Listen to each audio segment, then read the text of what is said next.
नमस्कार, स्वागत है आप सभी का। आप देख रहे हैं न्यूज 18 मध्य प्रदेश छत्तीसगढ़। आपके साथ मैं हूं अपर्णा मौजम। सबसे पहले बात करते हैं प्रदीप मिश्रा विवाद की। जी हां, बड़ी खबर आपको बता रहे हैं। प्रेमानंद महाराज और पंडित प्रदीप मिश्रा के बीच सुलह हो गई है। कैबिनेट मंत्री कैलाश विजयवर्गीय ने सुलह कराने में बड़ी भूमिका निभाई है। ओंकारेश्वर में पंडित प्रदीप मिश्रा से मिलने पहुंचे कैलाश विजयवर्गीय ने प्रेमानंद महाराज से पंडित प्रदीप मिश्रा की बात कराई। राधा रानी पर टिप्पणी को लेकर गुस्से में थे प्रेमानंद महाराज ने अब सोशल मीडिया से वो पोस्ट हटा दिए हैं। तो श्री राधा रानी पर की गई टिप्पणी से प्रेमानंद महाराज बेहद नाराज थे।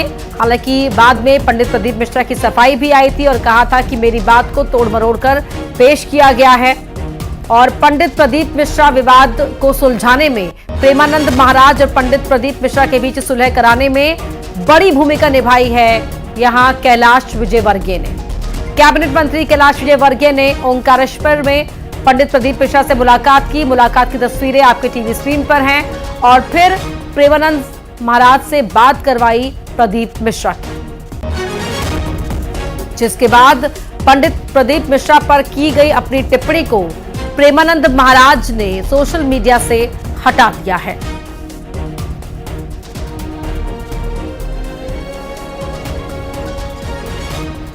और इंदौर से हमारे सहयोगी मिथिलेश हमारे साथ लाइव जुड़ रहे हैं इसी खबर पर ज्यादा अपडेट के साथ। मिथिलेश, जरा बताएं किस तरह से यहां ये महत्वपूर्ण भूमिका निभाने में कामयाब रहे कैलाश विजयवर्गीय। अपर्णा, कुछ देर पहले मेरी खुद बीजेपी के कद्दावर मंत्री कैलाश विजयवर्गीय से फ़ोन पे बात हुई। उन्होंने कहा कि 3 दिन पहले मैं ओंकारेश्वर गया था और वहाँ पे मेरी मुलाकात पंडित कथावाचक प्रदीप मिश्रा जी से हुई थी। उनसे बातचीत के दौरान पे मैंने उनसे आग्रह किया था कि प्रेमानंद जी महाराज से आपको बात करनी चाहिए। 2 संत के बीच में विवाद हो और उस पर दूसरे कई लोग टिप्पणी करें, ये सही नहीं है सनातन के लिए और ये समाज के लिए भी शोभा नहीं देता है। तो उन्होंने कहा कि मैंने उनसे विनम्र आग्रह किया था और उसके बाद उन्होंने प्रेमानंद जी महाराज से बात की और आज दोनों के बीच में सुलह हो चुका है। और बोले कैलाश विजयवर्गीय ने कहा ये बहुत अच्छी बात है। हालांकि इस राधा रानी विवाद को लेकर बात कही जाए तो बहुत पहले ही प्रदीप मिश्रा ने माफ़ी मांग ली थी और पंडित प्रदीप मिश्रा ने कहा था कि मेरे जो बयान है यानी जो कथा के वीडियो से तोड़ मरोड़ के दिखाया गया था, अलग अलग तरीके से दिखाया गया था और जो लोग मुझे पसंद नहीं करते उनके द्वारा उन्हें ये वीडियो दिखाकर क्रोध दिलाया गया था। यानी क्रोध में उन्होंने जो बात कही, नाराज होकर कहा, क्रोध में कहा। जी मिथिलेश, अपनी बात पूरी कर लीजिए आप। जी, तो उन्होंने कहा कि क्रोध में उन्होंने सब बात कहा था वीडियो देखने के बाद में, लेकिन मैं इसके लिए माफ़ी मांगता हूं।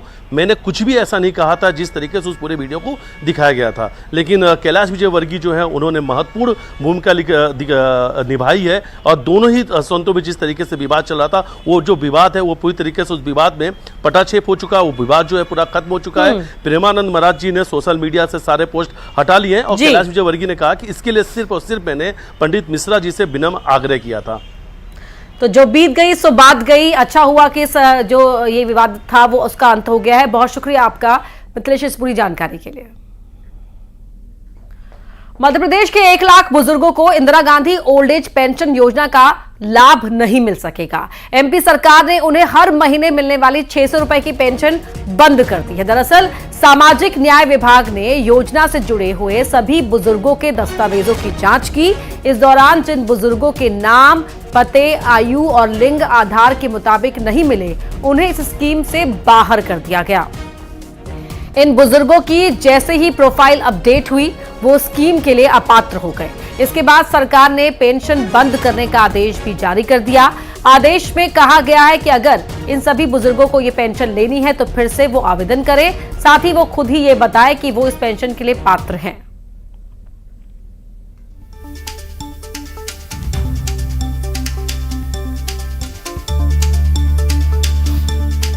तो ये अपात्र बुजुर्गों की पेंशन बंद करने के बाद अब इस पूरे मामले को लेकर झटका लगा है। अपडेट करने के लिए कहा गया है विभाग की ओर से कि जिन सभी बुजुर्गों को पेंशन लेनी है वो फिर से अप्लाई करना होगा उन्हें। वहीं प्रदेश में 1 लाख अपात्र बुजुर्गों की पेंशन बंद करने के बाद कांग्रेस ने एमपी सरकार पर हमला बोल दिया है। कांग्रेस की प्रवक्ता के मुताबिक प्रदेश सरकार इवेंट पर पैसा खर्च कर रही है, लेकिन जरूरतमंदों के नाम पर आंख मूंद लेती है। कांग्रेस का आरोप है कि बुजुर्गों के हक का पैसा सुविधाओं में सरकार खर्च कर रही है। कुल मिला के सरकार अपने इवेंट करने पे भी पैसा खर्च कर रही है। अभी इन्वेस्टर मीट के लिए भी पैसा खर्च करने वाली है, लेकिन हमारे जो वृद्धों को पेंशन मिला करती थी वो पेंशन बंद कर दी है।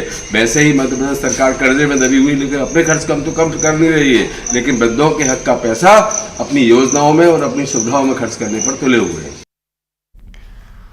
वहीं डिप्टी सीएम जगदीश देवड़ा ने 1 लाख से ज्यादा बुजुर्गों की पेंशन बंद करने पर कहा कि बीजेपी कोई भी योजना बंद नहीं कर रही, जितनी भी योजनाएं चल रही हैं वो चलती रहेंगी। साफ किया कि अगर कोई गड़बड़ी है तो उस पर ध्यान दिया जाएगा।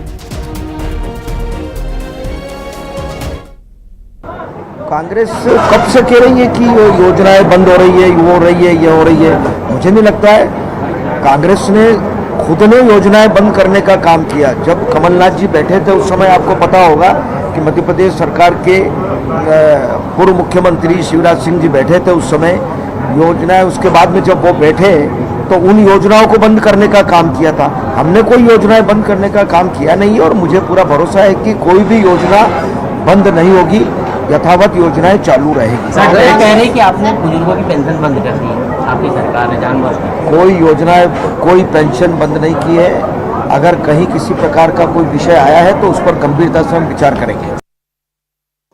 और हमारे साथ इसी खबर पर शैलेंद्र चौहान हमारे सहयोगी भोपाल से लाइव जुड़ रहे हैं। शैलेंद्र, भले ही सरकार की तरफ से ये कहा गया हो, विभाग की तरफ से कहा गया हो कि टेक्निकल कारण है ये और अपडेट करना होगा बुजुर्गों को अपनी पूरी जानकारी के साथ, आप दोबारा अप्लाई करना होगा, लेकिन इस पूरे मामले ने बैठे बैठाए विपक्ष को तो एक मौका दे दिया है सरकार को घेरने के लिए।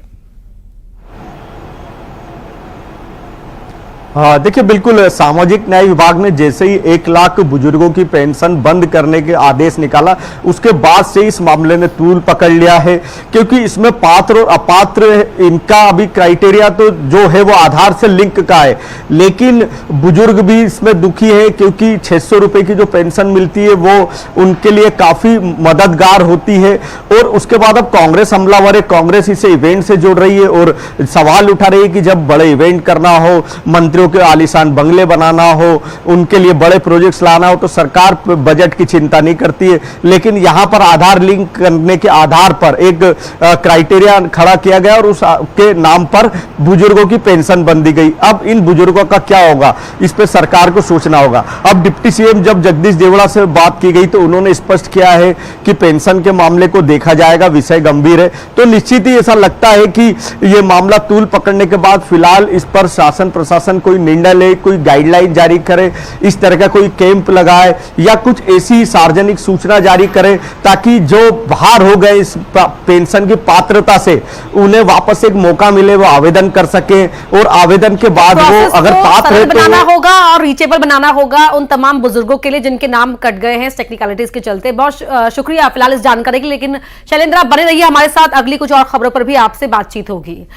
मौत के बोरवेल पर नए कानून की तैयारी की बात करते हैं। जी हां, खुले बोरवेल के चलते अक्सर मासूमों की मौत हो जाती है और इस मामले को लेकर मध्य प्रदेश की मोहन सरकार सख्त है। सरकार खुले बोरवेल से होने वाली मौतों को रोकने के लिए कानून बनाने की तैयारी में है। ये कानून भारत में अपनी तरह का पहला कानून है।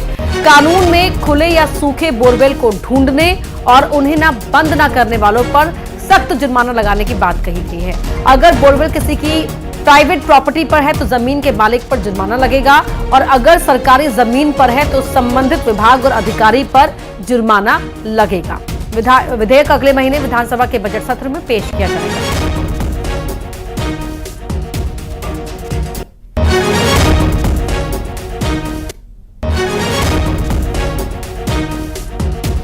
तो अक्सर ही देखा गया है कि खुले में जो बोरवेल होते हैं वो जिनका ढक्कन खुला हुआ होता है, बंद नहीं होते हैं वो अच्छे तरीके से, तो उसमें अक्सर मासूम गिर जाते हैं और फिर उन्हें रेस्क्यू ऑपरेशन के लिए कोशिश भी की जाती है, लेकिन कई बार ऐसा हुआ है कि इस तरह के हादसों में मासूम की जान चली जाती है। और अब इन्हीं तरह की घटनाओं को देखते हुए सरकार एक नए कानून को लाने की तैयारी में है। यह अपनी तरह का देश में पहला कानून होगा।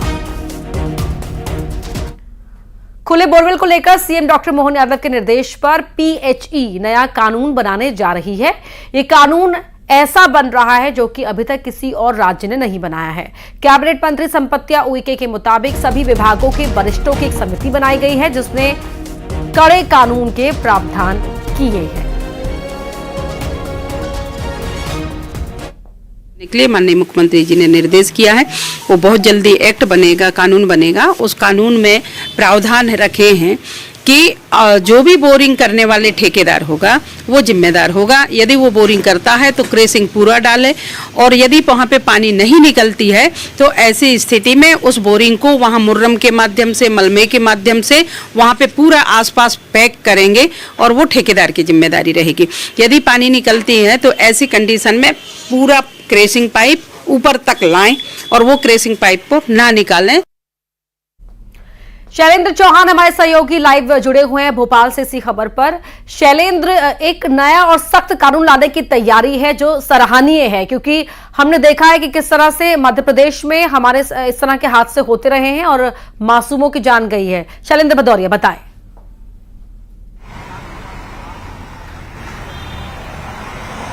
बात करें तो लगातार जब खुले में बोरवेल से किसी बच्चे को गिरने के बाद रेस्क्यू ऑपरेशन चलता है, पूरा प्रदेश दुआएं करने लगता है। बड़ा संवेदनशील वो समय होता है, 45 घंटे 48 घंटे 2-2 3-3 दिन तक रेस्क्यू चलाना पड़ता है, और उसके बाद भी जब मासूम बचता नहीं है तो बड़ा एक दुखद पल होता है।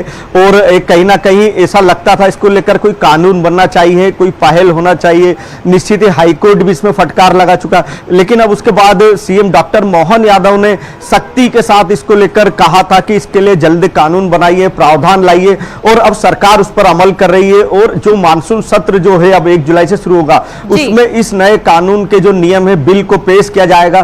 तो निश्चित ये देश का पहला कानून होगा जहां खुले में अगर कोई बच्चे की अब बोरवेल में गिरने से मौत होती है या बोरवेल में अगर वो गिरता है तो उन दोषियों पर जो उस बोरवेल को खोदते हैं, जो उसका जिम्मेदार है। सबसे बड़ी बात थी कि अभी तक कोई जिम्मेदारी तय नहीं होती थी, और जिम्मेदारी तय होने के कारण जो भी लापरवाह था, जो भी दोषी था वो बच जाता था। लेकिन अब आगे से ऐसा नहीं होगा, कानून बनने के बाद कार्रवाई होगी, जेल का डर होगा, तो निश्चित ही एक ये बड़ी नजीर होगी। और अब ये प्रदेश से दूसरे राज्यों के लिए भी सबक होगा कि कम से कम कोई बच्चा मासूम मौत के मुंह में इस तरह ना जिम्मेदारी और जवाबदेही तय हुई है। जाहिर तौर पर तो जो गलती करेगा सजा भी उसे भुगतनी होगी। बहुत शुक्रिया शैलेंद्र चौहान आपका इस पूरी बातचीत के लिए।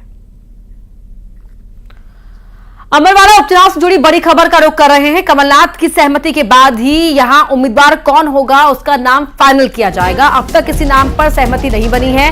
4 नामों का पैनल तैयार किया गया है। 21 जून है नामांकन की आखिरी तारीख। कांग्रेस उम्मीदवार कौन होगा ये अब तक तय नहीं है। तो कमलनाथ जिसके नाम पर सहमति देंगे उसके नाम को ही फाइनल किया जाएगा। 4 नामों का पैनल तैयार किया गया है। अभी तक सहमति नहीं मिल पाई है कमलनाथ की, और 21 जून नॉमिनेशन की आखिरी तारीख है। शैलेंद्र भदौरिया हमारे सहयोगी हमारे साथ जुड़ गए हैं। शैलेंद्र, कब तक मिल पाएगी कमलनाथ की सहमति, ये बड़ा सवाल यहां पर है, क्योंकि 21 तारीख को नॉमिनेशन करना है हर हाल में। बिल्कुल आपने ठीक कहा। जिस तरीके से कांग्रेस ने दो जो विधायक हैं उनको एक दल बनाया था, और दोनों ही जो अमरवाड़ा पहुंचे थे और तमाम जो स्थानीय जो नेता हैं उनसे बातचीत की थी। उसके बाद 4 नामों का पैनल बनाया गया था। हमको बता दें कि 13 और 14 तारीख को ये जो कांग्रेस के नेताओं ने वहां का दौरा किया था और स्थानीय लोगों से बातचीत करने के बाद 4 नामों की पैनल जो है वो एआईसीसी की तरफ भेजा था। लेकिन अब तक उन नामों में से एक नाम पर सहमति नहीं बन पाई है। बताया जा रहा है कि देखिए कमलनाथ ने अब तक किसी भी नाम को लेकर अपनी सहमति दर्ज नहीं कराई है। देखिए छिंदवाड़ा को ये माना जाता है कमलनाथ का गढ़ था। हालांकि इस बार लोकसभा चुनाव में उनके बेटे को हार मिली, लेकिन जिस तरीके से पिछले विधानसभा चुनाव में भले ही मध्य प्रदेश में बीजेपी ने बम्पर जीत दर्ज की हो, लेकिन छिंदवाड़ा की सातों सीटों पर कांग्रेस ने जीत दर्ज की थी। तो ऐसे में ये माना जा रहा है कि देखिए जब तक कमलनाथ की सहमति नहीं होगी, बगैर कमलनाथ की सहमति को वहां पर प्रत्याशी घोषित नहीं किया जाएगा। तो संभवतः आज जो है वो देर शाम तक कांग्रेस अपना प्रत्याशी घोषित कर सकती है, क्योंकि बेहद कम समय अब रह गया है बीजेपी के प्रत्याशी कल अपना नॉमिनेशन फाइल कर चुके हैं। 21 जून जो है वो आखिरी तारीख है, तब तक आवेदन उनको करना होगा। हालांकि जो 4 नाम गए हैं संभवतः उन्हीं में से कोई एक नाम सामने आ सकता है, लेकिन वो कौन नाम होगा ये अब तक इस पर अभी संशय बना हुआ है। सबको उम्मीद है कि जल्दी कमलनाथ एक नाम पर सहमति अपनी जताएंगे और उसके बाद जो है प्रत्याशी घोषित किया जाएगा। जी बहुत शुक्रिया आपका शैलेंद्र भदौरिया इस पूरी बातचीत के लिए। बात गुना की, जहां एक नाबालिग से गैंगरेप किया गया। 3 दरिंदों ने नाबालिग के साथ गैंगरेप किया और आरोपी भी नाबालिग ही बताए जा रहे हैं कि तीनों आरोपी नाबालिग हैं। पुलिस ने मामले की जांच शुरू कर दी है। गुना के बमोरी थाना क्षेत्र का ये मामला है, जहां एक नाबालिग के साथ गैंगरेप करने वाले आरोपी भी नाबालिग बताए जा रहे हैं। 3 आरोपियों ने मिलकर गैंगरेप किया है नाबालिग के साथ, तीनों ही बालिग नहीं है। गुना के बमोरी थाना क्षेत्र का यह मामला है।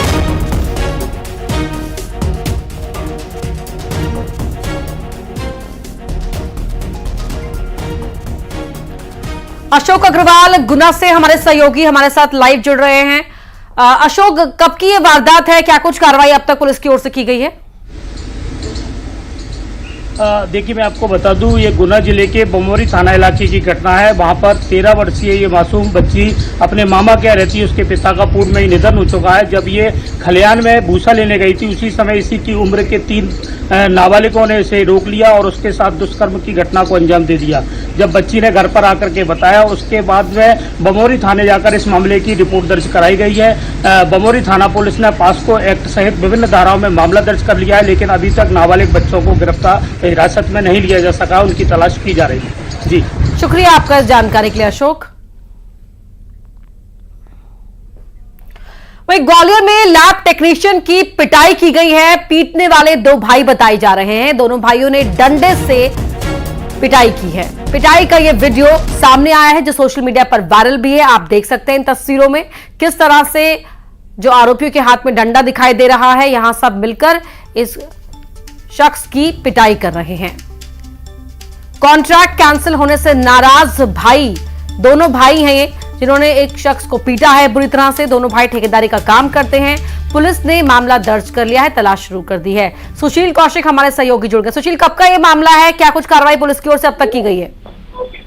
बिल्कुल, देखिए, ग्वालियर के कंपू थाना क्षेत्र में 13 मई की शाम की ये घटना है। यहाँ अपार डायग्नोस्टिक सेंटर में ऊपरी माले का काम चल रहा था। इसी दौरान यहाँ जो मौजूद लैब टेक्नीशियन था प्रताप राय, उसके साथ जितेंद्र परिहार और नरेंद्र परिहार नाम के 2 सगे भाइयों ने मारपीट की है। मारपीट की वजह यही थी कि इस लैब में कंस्ट्रक्शन का जो ठेका था पहले जितेंद्र नरेंद्र को दिया गया था, लेकिन 3 महीने पहले जो लैब के मालिक है उन्होंने इनको काम करने से मना कर दिया था। और यही वजह है कि ये कल यहाँ पहुंचे तो जो लैब टेक्नीशियन है वो मजदूरों से काम करवा रहा था और इसी बात से नाराज होकर जितेंद्र और नरेंद्र दोनों ने लैब टेक्नीशियन तेज प्रताप के साथ मारपीट की और बुरी तरह से उसे मारा।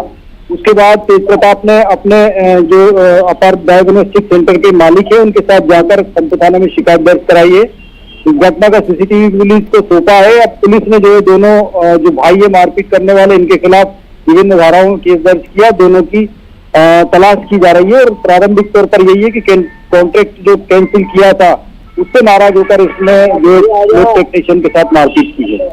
बहुत शुक्रिया सुशील आपका इस जानकारी के लिए। वहीं इंदौर में पब के बाहर जमकर मारपीट की गई। दोनों ही पक्षों में विवाद हुआ। नशे में धुत लड़के लड़कियों के बीच यहां मारपीट हुई है।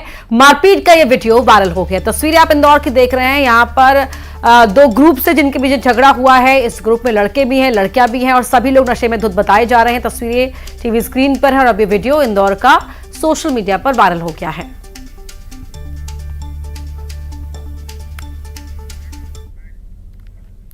गुना में भी 2 पक्षों में झगड़ा हुआ है। खाद की लाइन में लगे 2 पक्षों में मारपीट हो गई। दोनों ही पक्षों में लात घूंसे चले हैं। मारपीट का वीडियो भी सामने आया है। तस्वीरें आप देख रहे हैं। खाद के लिए यहां पर झगड़ा हुआ है। ये खाद के लिए दोनों ही पक्ष लाइन में लगे हुए थे और किस तरह से यहां झगड़ा हुआ है वो टीवी स्क्रीन पर आप देख सकते हैं। और यहां इन दोनों ही पक्षों में महिलाएं भी आपको दिख रही होंगी और जमकर यहां पर लात घूंसे चले हैं। सीएम डॉक्टर मोहन यादव ने डिंडौरी में हुए विश्व सिकल सेल दिवस समारोह के दौरान नृत्य का वीडियो सोशल मीडिया पर शेयर किया है। डिंडौरी में राज्य स्तरीय कार्यक्रम के दौरान उपराष्ट्रपति जगदीप धनखड़ और सीएम शामिल हुए थे। कार्यक्रम के दौरान दोनों ने ही यहां पर दोनों ही आदिवासी कलाकारों के साथ नृत्य करते हुए दिखाई दे रहे हैं।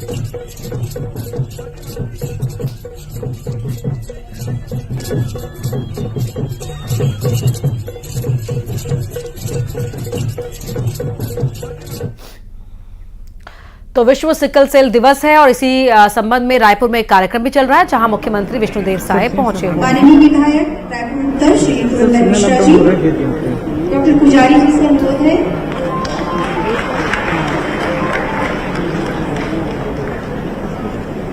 हमारे विशिष्ट अतिथि माननीय गुरु खुशवंत साहिब जी विधायक कारण, इनके स्वागत के लिए मैं अनुरोध करूंगी श्री मिथिलेश चौधरी CHMO रायपुर कुछ शॉर्ट स्पीकर से स्वागत करेंगे।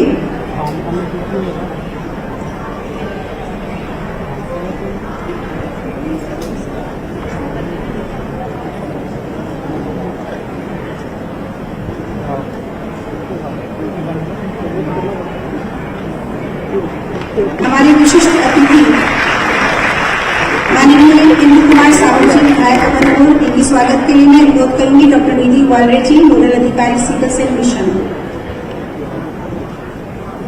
माननीय विधायक अमरपुर इंद्र कुमार साहू जी के स्वागत के लिए मैं अनुरोध करूंगी डॉक्टर निधि ग्वालरे जी को।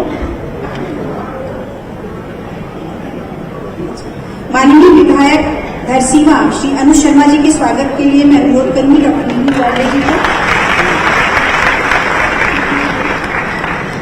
बहुत बहुत धन्यवाद माननीय आप सभी मंचासीन अतिथियों का हम स्वागत करते हैं आज विश्व सिकल सेल जागरूकता दिवस पर।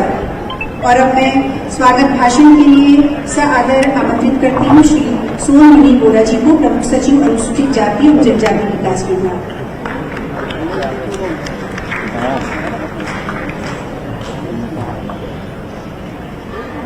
आज विश्व सिकल सेल दिवस जागरूकता कार्यक्रम के राष्ट्रीय आयोजन के साथ साथ राज्य स्तरीय आयोजन छत्तीसगढ़ राज्य में रायपुर में हम लोग आयोजन कर रहे हैं। इस कार्यक्रम के मुख्य अभ्यागत प्रदेश के यशस्वी मुख्यमंत्री महोदय, एक बार जोरदार करतल ध्वनि से उनका हम लोग स्वागत करेंगे। आज के इस राज्य स्तरीय कार्यक्रम के मुख्य अभ्यागत माननीय मुख्यमंत्री श्री विष्णुदेव साय जी, कार्यक्रम के अध्यक्ष हमारे विभाग के मंत्री महोदय श्री रामविचार नेताम जी, आदिम जाति विकास, अनुसूचित जाति विकास, पिछड़ा वर्ग और अल्पसंख्यक विकास विभाग, कृषि विकास और किसान कल्याण विभाग के कैबिनेट मंत्री। और खबरें लगातार जारी है, यहां रुक एक छोटे से ब्रेक के लिए।